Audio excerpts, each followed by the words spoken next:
Good afternoon, everybody. This is Amanda Petersen. I am coming to you to share an early childhood update. We're going to cover a couple of things today. We're going to share some resources on the 2020 census for early childhood. We're going to highlight our grant opportunities that are out for funding preschool and parents as teachers next school year. I'm going to share an update on our state work to develop a state strategic plan for early childhood. And then I'm going to share a series of resources that we've been sharing with a number of districts recently as they've been thinking about how they can support kindergarten readiness in their communities. So first, if you take nothing else from this Hot Topics today, it's that I hope that you are all well prepared for the 2020 Kansas Census. It's incredibly important for a number of reasons, including the huge amounts of federal funding that it brings to our state for programs that support young kids and their families. You can visit www.kansascounts.org. There are also some resources that are specific to early childhood that I wanted to share, and they're listed here. I hope that you'll take the opportunity to share them with the early childhood administrators in your community. I'm going to highlight that there's a free hardcover storybook that folks can get by going to www.wecountkids.org. We also had Melinda Stanley, who is our Kansas connection for the 2020 census, on our February 26th Strengthening Systems Building webinar. You can find that webinar recording on the Children's Cabinet and Trust Fund website. If you go to Systems Building and click on Where We've Been, the webinar archive is at the bottom. I hope that you've got plans in place to make sure that we count everybody, including infants and toddlers, in the 2020 census. Next, and this is just a reminder, we've been working with many of you to prepare your grant applications for Kansas Parents as Teachers, the Preschool Aged at Risk program, and Kansas Preschool Pilot for next school year. You can visit our website, which is posted on your screen, to access the grant applications. These are due on April 3rd, and awards will be announced in mid-May. Our website includes our January Early Childhood webinar. It also includes a frequently asked questions document that we've recently updated, and we would encourage you to take a look at that. If you have any questions about these pieces, feel really welcome to be in touch with our team. A quick update on the work at the state level to strengthen early childhood in Kansas. So as we've discussed before, more than 6,000 Kansans came together in 2019 to share their feedback and inform a state needs assessment for all things birth to age 5 in the state of Kansas. We are really proud to share that that needs assessment is now complete and posted at kschildrenscabinet.org/needs-assessment. It is something that I think will be very helpful to you in your work as you are trying to make the case and better understand the wide-ranging needs of kids and families in our state. If there are things that we can pull for you, whether it's particular data points, whether it is analysis, feel really welcome to be in touch. We don't want this to be something that sits on a shelf in Topeka. We want this to be something that really can help drive forward community-level change and state-level change across the state. As we consider what's ahead, you can all stay engaged and up to date on this work by visiting kschildrenscabinet.org. There's a big green sign up button on the front page. You can continue to share feedback to inform the state strategic plan if you go to kschildrenscabinet.org/share. The strategic plan link that's on your website will take you to a draft of the strategic plan, but kschildrenscabinet.org/share is where you can continue sharing feedback. Like I mentioned earlier, we host webinars every other Wednesday at 12 p.m. to share information, take questions, and get your feedback. We also share regular email updates, so I do recommend subscribing to those if you would like to make sure that you're up to date on this work. We're anticipating that a version of the strategic plan will be finalized and presented to the Kansas Children's Cabinet when they meet on April 3rd, and we'll continue to use that to drive our work forward and strengthen our early childhood system in the state. Finally, I wanted to take some time to share resources to support kindergarten readiness, and some of you might have already heard this information on either our early childhood webinar in February or the special ed director's webinar in February. So if you did, rest assured that I'm not going to share anything new today, but I wanted to make sure that we got this to a pretty wide audience. As all of you know, one of the state's board outcomes to measure our Kansans Can vision is that each child enters kindergarten socially, emotionally, and academically prepared for success. And we know that to make that happen, it's not just a question of whether our children are kindergarten ready. We've also got to ask ourselves whether our communities, our educational environments, and our families are also ready for kindergarten. Here's a couple of resources that I think might be helpful to you in your work as you are considering how you can help make that happen.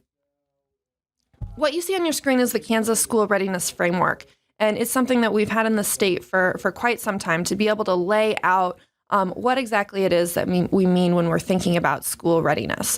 You can see that it's got the 4 domains that I highlighted earlier. It's not just a question of whether children are ready. We've also got to consider whether our communities, our families, and our educational environments are prepared for kindergarten.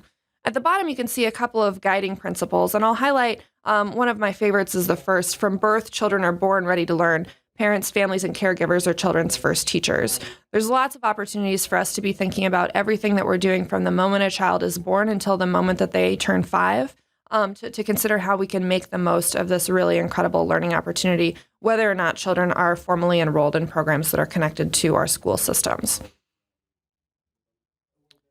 We'll highlight, sometimes people might hear the kindergarten readiness goal and think, oh, okay, if the children aren't, quote, ready for kindergarten, then perhaps they're going to go to some other program. Sometimes we hear this referred to as transitional kindergarten or developmental kindergarten. Sometimes we see children just being pulled out of the classroom altogether, or other practices that prevent them from learning with their peers. It's really important to keep in mind two things.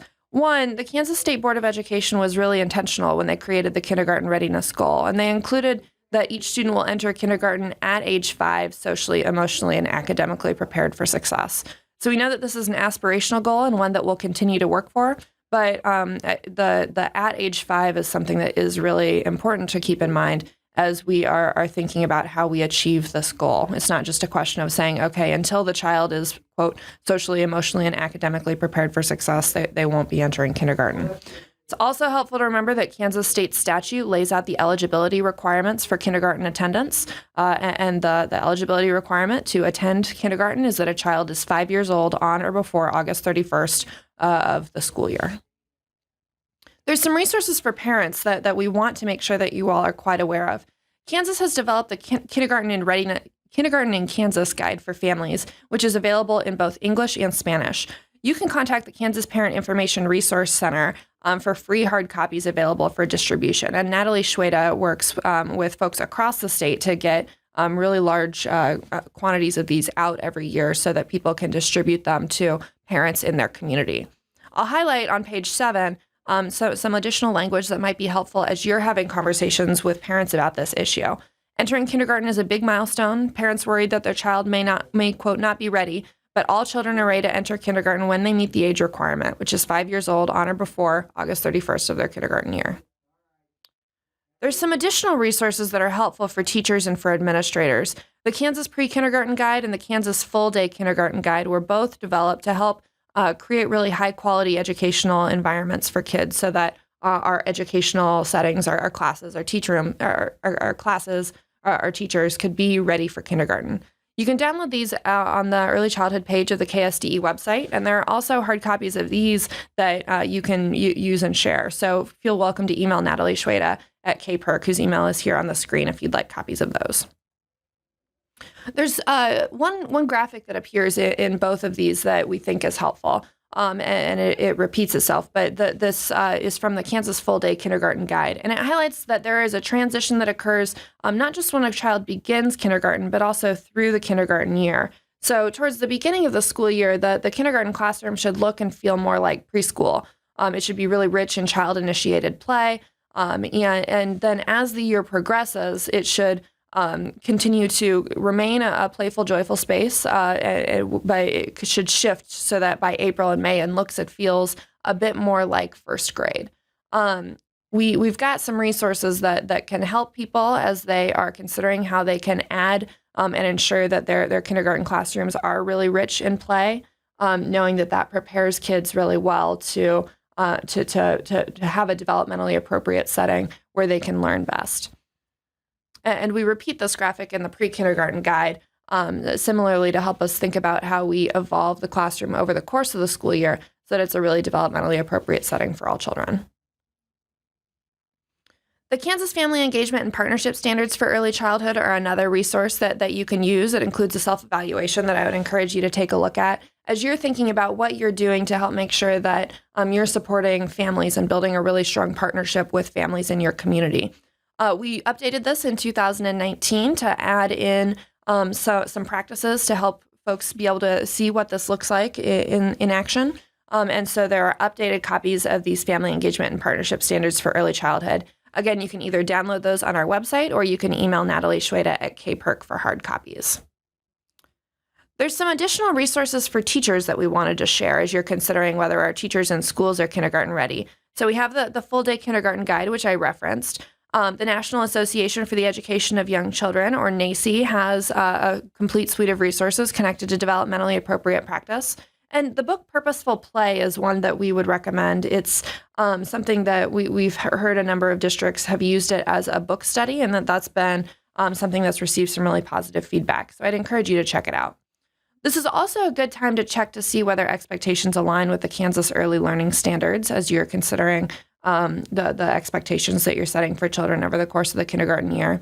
And it's helpful to keep in mind that when Kansas selected the Ages and Stages questionnaires, or the ASQ, as our state's kindergarten readiness snapshot, we did really intentionally select a tool that incorporates age-appropriate developmental milestones and partners with parents and caregivers right from the beginning. It's absolutely not intended to prevent children from entering kindergarten. And we emphasize that on the fact sheet that's linked here, and that's also posted on our early childhood page on the website. You might be, as you're considering your professional development over the summer, we're really excited about the Play Conference that'll be hosted by our partners at the Kansas Masonic Literacy Center in Emporia on June 6th. So if you haven't heard about that, you might want to check it out. And administrators, as you are thinking on this, we have a couple of statements that you might consider taking a look at, both from the National Association of Early Childhood Specialists and State Departments of Education and the National Association for the Education of Young Children. A copy of this PowerPoint from our February Early Childhood webinar is posted on our Early Childhood page of the KSDE website, which is what was linked earlier with the resources. And I'd encourage you to take a look at both of these as you're considering the structure of your kindergarten classroom, especially if your community or if your administrators, if you'd like to equip yourself with some of the reasoning behind why segregating some children out into a separate classroom is not an ideal option. We're really excited that the Ignite PK6 Twitter chats are taking off. The next one will be on March 10th at 8 p.m. And it will have a focus on social emotional learning. So for those of you who are on Twitter, if you're following Cindy Haddocky, our KSDE elementary specialist, or our KSDE redesign account, you can make sure that you don't miss on these great conversations. And we want to highlight that coming soon will be more information about a Kindergarten Readiness Summit that will be focused on bringing communities together to strengthen the transition to kindergarten. So we are working together with our partners at the Kansas Head Start Collaboration Office, the Kansas Head Start Association, the Kansas Children's Cabinet and Trust Fund, the Kansas Department of Health and Environment. We're all working together on this opportunity for communities to work together and improve kindergarten readiness, and we'll be hosting a full-day summit for communities at various levels of partnership on June 4th here in Topeka. So if the transition into kindergarten is something where you'd like to strengthen relationships with other early childhood providers in your community, this would be a good opportunity to look into. You can feel welcome to stay connected to the early childhood team in a couple of ways. You can join the early learning listserv by emailing Becky Strom. You can join us for our next webinar, which will be on April 10th at 11 a.m. And you can feel welcome to email us anytime. The earlylearning@ksde.org. Email is a great place to start if you're not sure which team member to connect with, or you can also just feel really welcome to send me an email. I hope you have a great rest of your Wednesday, and take care.